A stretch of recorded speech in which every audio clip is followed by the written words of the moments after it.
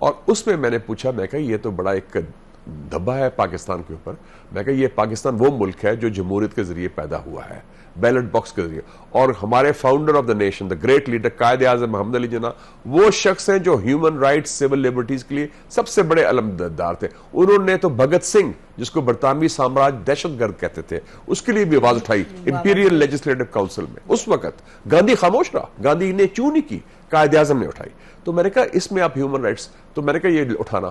General Bajwa وہ کھلا ڈلا بندہ تھا, اس نے کہا کہ دیکھیں جی آپ قانون سازی کریں, یہ ایشو ختم ہو جائے گا. میں کہا کیا چاہتے ہیں آپ بتائیں, ایک کھلی بات ڈسکشن ہو رہی ہے. انہوں نے کہا جی میں چاہتا ہوں کہ ہمارے پاس پاورز ہوں, ہماری ایجنسیز کے پاس, کہ ہم 2 کاؤنٹ پر, ایک دہشت گردی کسی کے خلاف الزام ہے, دوسرا جاسوسی کا ایسپیاناج, ہم اس کو پک اپ کر لیں اور بقول جنرل باجوہ کے آرمی چیف اس وقت 48 گھنٹے کے اندر ہم ان کو کورٹ میں پیش کر دیں گے کہ ان کے خلاف. یہی سوال تو یہی ہے. میں نے یہی فوراً میں نے taking the cue from that, prime minister تھے اس کو شہباز شریف صاحب, PDM-1, وہ بیٹھے ہوئے تھے.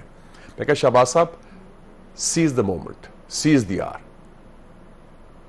آپ فوراً کریں. لیکن اس وقت خوف زدہ بھی ہاتھ ملتے رہتے ہیں ہم لوگ, ڈر جاتے ہیں.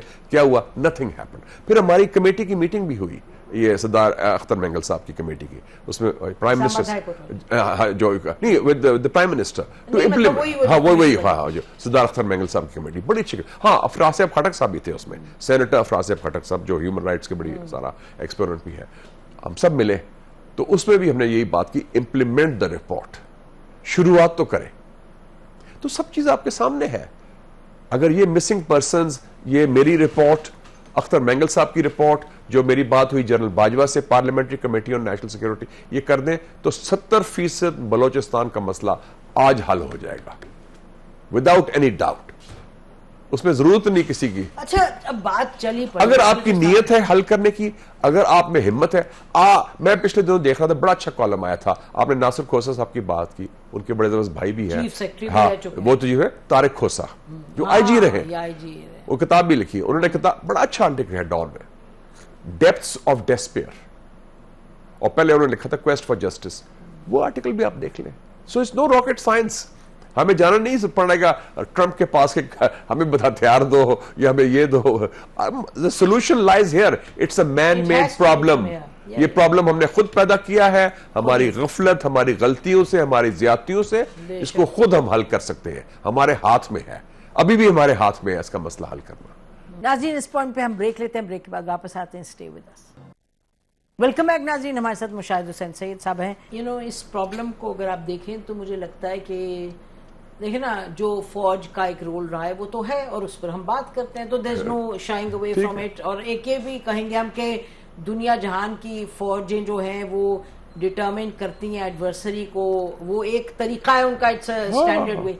بات یہ ہے کہ پاکستان پولیٹیکل کلاس, اس نے پولیٹیکل سٹیمنا نہیں ابھی تک ڈیمونسٹریٹ کیا ٹو ٹیکل بلوچستان. ٹیکل سے مطلب یہ نہیں کہ اس کو اس طریقے سے آپ حل کریں. کوئی پارٹی آغاز حقوق بلوچستان کرتی ہے اور بیچ میں چھوڑ دیتی ہے, کوئی پارٹی کہتی ہے 9 پوائنٹس اور چھوڑ دیتی ہے, کوئی پارٹی آپ صرف یہ دیکھ لیں کہ پچھلے first you respond to this, isn't it true کہ پولیٹیکل کلاس کو اور یعنی کہ لگ کے اس چیز کو آگے لے جائیں. پولیٹیکل کلاس کو شوق ہے کہ جی اسلام آباد اور لاہور میں فلائی اوور بنا لیں, یا کوئی پنڈی کر دیں, یا کراچی میں کچھ کر دیں. جو اصل جو ایشوز ہیں, کتنے پرائم منسٹر آپ کے پچھلے 10 سالوں میں انہوں نے کتنے دن گزارے ہیں کوئٹہ میں, 4 گھنٹے کے علاوہ 2 گھنٹے کی میٹنگ کے علاوہ کتنی راتیں گزاری ہیں, کتنا ٹور کیا انہوں نے. سی پیک پروجیکٹ انوگریٹ کرنے کے لیے آپ گوادر, اور کوئٹہ کے لیے لا اینڈ آرڈر میٹنگ, کوئی بڑا واقعہ ہوتا ہے اس کے دوسرے دن سب پہنچ جاتے ہیں. ہاں جی, لا اینڈ آرڈر میٹنگ ہوئی اور بڑے غصے سے ہم مکے دکھاتے ہیں, انگلی ایسے ایسے کرتے ہیں اور یہ کر دیں, کیفر کردار تک پہنچا دیں گے, ہم یہ کر دیں گے, وہ کر دیں گے. کرتے کیوں نہیں پھر؟ کرتے کیوں نہیں؟ Because you do not have the will, اور آپ کا وہ ہے بھی نہیں, وہ جو آپ نے کہا نا اسٹیمنا والی بات, کیونکہ آپ سمجھتے چلو یار بلوچستان چل رہا ہے, چلنے دو, کام چل رہا ہے. سو دس کام چلانا بات نہیں ہے, it is part of the federation. They are part of the founders of Pakistan. Pakistani ہے سارے معاملات گڑبڑ ہیں. اور آپ کو پتہ ہے مزے کی بات ہے کہ میں نے آپ نے بلوچستان کا تعلق کا ذکر کیا, میرا تعلق 40 سال پرانا ہے. میں مسلم کا ایڈیٹر تھا, ینگسٹ ایڈیٹر پاکستان کا, تو میں نے سندھ ڈائری کی 83 میں جب ایجیٹیشن ہوئی. اس کو واحد اخبار تھا جس نے سندھ کے احساس محرومیت کی بات کی. بھٹو کی پھانسی ہو چکی تھی, جنرل ضیاء کا دور تھا. پھر میں نے کہا کہ وائی جسٹ سندھ, میں باقی صوبے بھی جاتا ہوں. میں فرنٹیئر بھی گیا, فرنٹیئر پر خان عبد الغفار صاحب سے ملاقات ہوئی, ولی خان صاحب سے اور لوگوں سے, شیر پاؤ صاحب سے, اور جتنے بھی اس کو نصیر اللہ بابر وغیرہ اس کتاب میں آئے گا جو آپ 100 سال سے لکھ رہے ہیں. اور پھر میں گیا بلوچستان بائی روڈ, پورا میں نے ٹور کی 84 میں. اور نواب صاحب سے ملاقات میری اس کو پہلی دفعہ ہوئی تھی, نواب اکبر خان بگٹی سے, جنرل شیروف سے ہوئی. اور بلکہ مجھے اس کو فوجیوں نے کہا کہ آپ اکیلے جاتے ہیں, رات کو ٹریول کرتے ہیں, وہ انڈس ہائی وے سارا. امیر غوث بخش بزنجو صاحب کے گھر بھی ٹھہرا, تو ان کے کہ وہ ڈاکو بڑے ہوتے ہیں, تو آپ بی کیئرفل. میرے ساتھ فوٹوگرافر تھا بی کے بنگش. میں کہ میں سید ہوں, ڈاکو جو ہے سیدوں کا لحاظ کرتے ہیں. تو وہ اس وقت جنرل ضیاء کا دور تھا. General Rahim Uddin was the corps commander and governor. It was the most peaceful province. You won't believe it. چڑی نہیں پھڑک رہی تھی. Not a bird was fluttering. کوئی انسرجنسی نہیں. سب لوگ آرام سے بیٹھ چکے تھے. کچھ بلوچستان وغیرہ باہر جا چکے تھے. کچھ امن سے ہو رہا تھا. تو یہ کہتے ہیں نا وہ ہارڈ اسٹیٹ ہے. جنرل ضیاء کی جو تھی it was a hard state. اس ہارڈ اسٹیٹ میں it was soft power was being used.